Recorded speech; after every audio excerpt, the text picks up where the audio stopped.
conflict is strong on Russia's Ukraine gambit.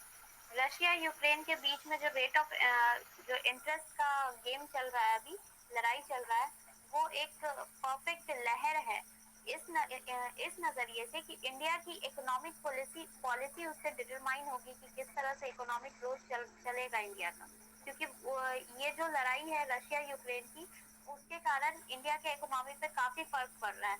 तो ये पूरे एडिटोरियल में आज ऑथर इसी का जिक्र किया है। The combative advent of the Russian military into Ukraine early Thursday has predictably the,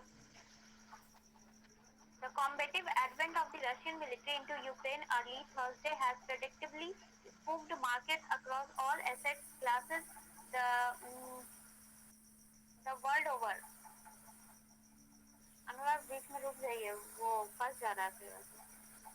ठीक है पूरा हो जाए तो फिर आप कीजिएगा।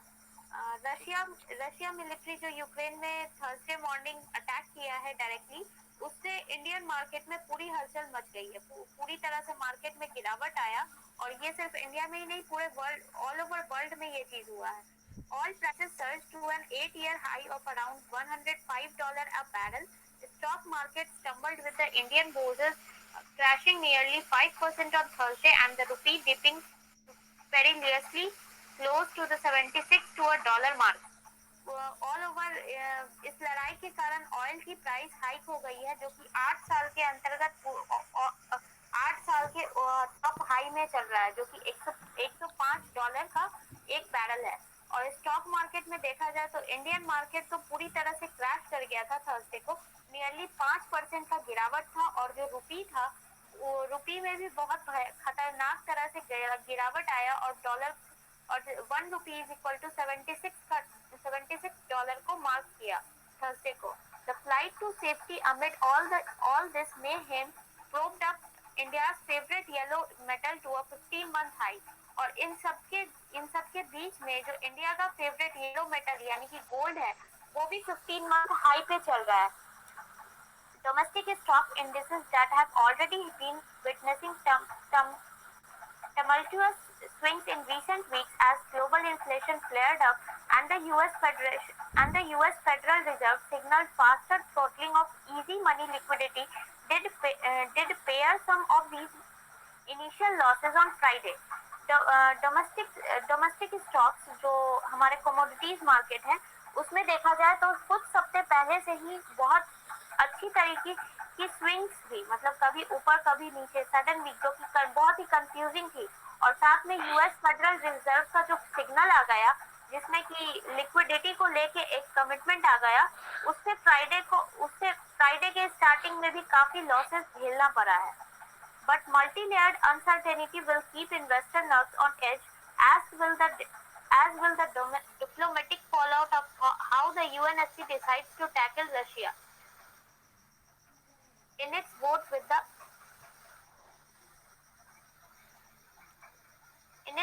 the Western world seeking strict condemnation and sanctions, while India has thus far preferred not to take a side। और ये टोटली अभी आगे के मार्केट में सिर्फ इस चीज पर डिपेंड करता है कि यूनाइटेड नेशन सिक्योरिटी काउंसिल किस तरह से रशिया के इस बात को टैकल करता है। अगर हालांकि जो वेस्टर्न वर्ल्ड की कंट्रीज हैं, जैसे कि यूएस वगैरह, वो सब तो इसके टोटली अगेंस्ट में है और पूरी तरह से डिसअप्रूवल में है और सैंक्शंस अप्लाई करने के लिए पूरी तरह से फॉर्म में है। लेकिन अभी तक इंडिया किसी का साइड नहीं ले रहा, ना ही रशिया का ना ही यूएस का। There could be double-edged economic ramification for those sitting on the fence if the extent of sanctions against Russia are intensified। और अगर देखा जाए तो अगर रशिया के खिलाफ जो सैंक्शंस लगाने के लिए सोचा जा रहा है, अगर उसको बूस्ट कर दिया जाता है तो ये मार्केट में काफी ज्यादा डाउनफॉल होगा। और अगर ये सैंक्शंस उतने क्लियर नहीं होते, मतलब कंफर्म नहीं होते, बस यूं ही इसी तरह अरेंज करके निकल गया, तो फिर मार्केट में थोड़ा सा बदलाव पॉजिटिविटी की तरफ रहेगा। तो ये डबल एज का इकोनॉमिक देखा जाएगा आगे चलकर। This could deter Indian interest be in terms of trade financing, investment flows, and even banking transfer, as well as to bar Moscow from the SWIFT global payment network grow louder। और इस चीज के कारण Indian interest का हमारे India के trade financing, investment flow और यहाँ तक कि बैंकिंग ट्रांसफर तीनों में फर्क आएगा। बैंकिंग ट्रांसफर में इसलिए फर्क आएगा क्योंकि जो स्विफ्ट ग्लोबल पेमेंट नेटवर्क है वो हमारा मॉस्को से ही रिलेटेड है। For now, Russia's oil exports have not been explicitly targeted yet. India's imports of petroleum products from Russia are only a fraction of its total oil import bill and thus replaceable.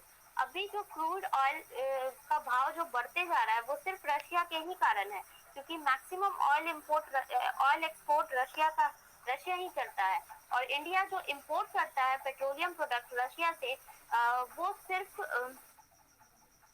वो एक छोटा सा fraction है। और ये मतलब कि चाहे तो रिप्लेस हो सकता है, मतलब अगर हमें रशिया से नहीं लेना हो तो हम किसी और कंट्री से रिप्लेस कर सकते हैं इसको, लेकिन इसमें कहीं ना कहीं थोड़ा तो टाइम लगेगा ही। But getting alternative sources for fertiliser and sunflower oil may not be easy. तो पेट्रोलियम के लिए तो मे भी आगे चल के रिप्लेस कर सकते हैं हम, लेकिन जो फर्टिलाइजर और सनफ्लावर ऑयल है इसके लिए कोई दूसरा सोर्स खोजना ये इजी नहीं होगा, क्योंकि ये चीजें हम रशिया से ही इंपोर्ट करते हैं। Exports to Russia account for less than 1% of India's total exports. Pharma and tea could face some challenges as will shipments to CIS countries. Russia Russia जो इंडिया से इंपोर्ट करता है वो बहुत ही कम है, मतलब 1% से भी कम। मतलब सिर्फ फार्मा के कुछ प्रोडक्ट्स और टी प्रोडक्ट्स यही सिर्फ जाते हैं रशिया और CIS कंट्रीज की तरफ। लेकिन अब उसमें थोड़े बहुत चैलेंजेस हम लोग फेस कर सकते हैं, क्योंकि अभी जो ग्लोबल वॉर वो लोग दोनों कंट्री कर रहे हैं इससे कुछ ना कुछ तो इम्पैक्ट तो ट्रेड में भी पड़ना ही है। अनुराग थोड़ा ऊपर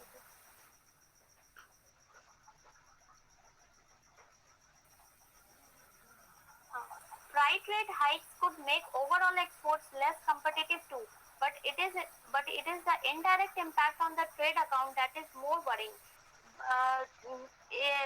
इस वॉर के कारण जो ट्रांसपोर्टिंग कॉस्ट है वो भी थोड़ी बहुत बढ़ गई है, और इससे ओवरऑल एक्सपोर्ट भी इसका कंपटीशन कम होगा, क्योंकि अगर रेट हाइक हो ही जाएगा तो उसकी डिमांड वैल्यू कम जाएगी। तो ये कहीं ना कहीं फिर से ट्रेड इस चीज से इस रेट हाइक के कारण, ट्रांसपोर्ट के रेट हाइक के कारण भी ट्रेड एक चिंता का विषय बन गया है। The surge in crude oil prices will drum up India's inelastic oil import bill, and gold imports could jump back up and keep the rupee under pressure. और अगर इसी तरह मतलब जो प्राइसेस है वो हाई होते रहेगा तो इंडिया बाहर का सामान खरीदेगा, इट मीन्स कि हमारा रुपी जो है वो प्रेशर में ही रहेगा, और हम डॉलर से मार खाते रहेंगे। Trade and current account deficits may be jeopardized, although forex reserves are healthy. Trade और करंट अकाउंट जो है इसमें हमारा घाटे का सौदा हो रहा है और ये खतरनाक है। हालांकि हमारा जो विदेशी मुद्रा रिजर्व्स है वो सब अभी ठीक ठाक है। The biggest concern for India, however, remains the impact of oil prices on inflation and the unraveling of budget match with hinges on average oil prices of $75 a barrel. अभी रिसेंटली जो हमारा बजट आया है उसके according जो हमारा rate चल रहा है पेट्रोलियम का वो $75 बैरल था, लेकिन अभी जो रेट हाइक करके हो गया वो $105 हो गया एक बैरल का। तो ये जो सडन राइज है वो हमारे बजट से मैच नहीं कर रहा, अटैच नहीं है। The RBI's assertion that retail inflation had peaked at 6.01% in January, as well as its gross accommodative stance, may need a rethink, with oil prices in 11% higher since its February 10 monetary policy review. RBI ने अभी recently जनवरी का जब data निकाला था उसमें 6.01 का inflation दिखाया था, जो कि एक पीक वैल्यू थी, और उसके ग्रोथ पे आगे सोचा गया था कि आगे चल के थोड़ा सा क्वार्टरली डिक्रीज होगी धीरे धीरे।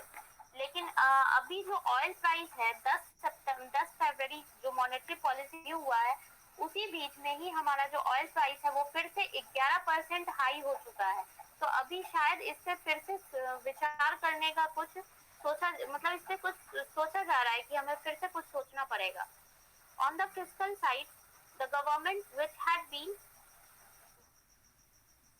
which has been conservative in its revenue assumption in the budget, has the room to preemptively cut domestic fuel taxes to nip inflationary expectations,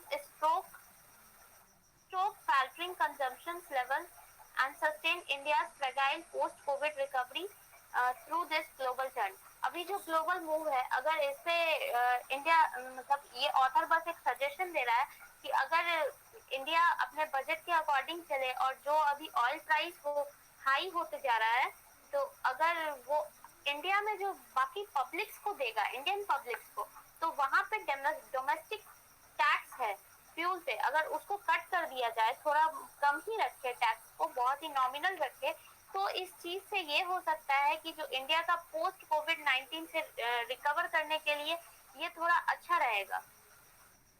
लेकिन अगर ये प्राइस हाई कर देता है तो यहाँ पे भी फिर बहुत मुश्किलें आ जाएंगी।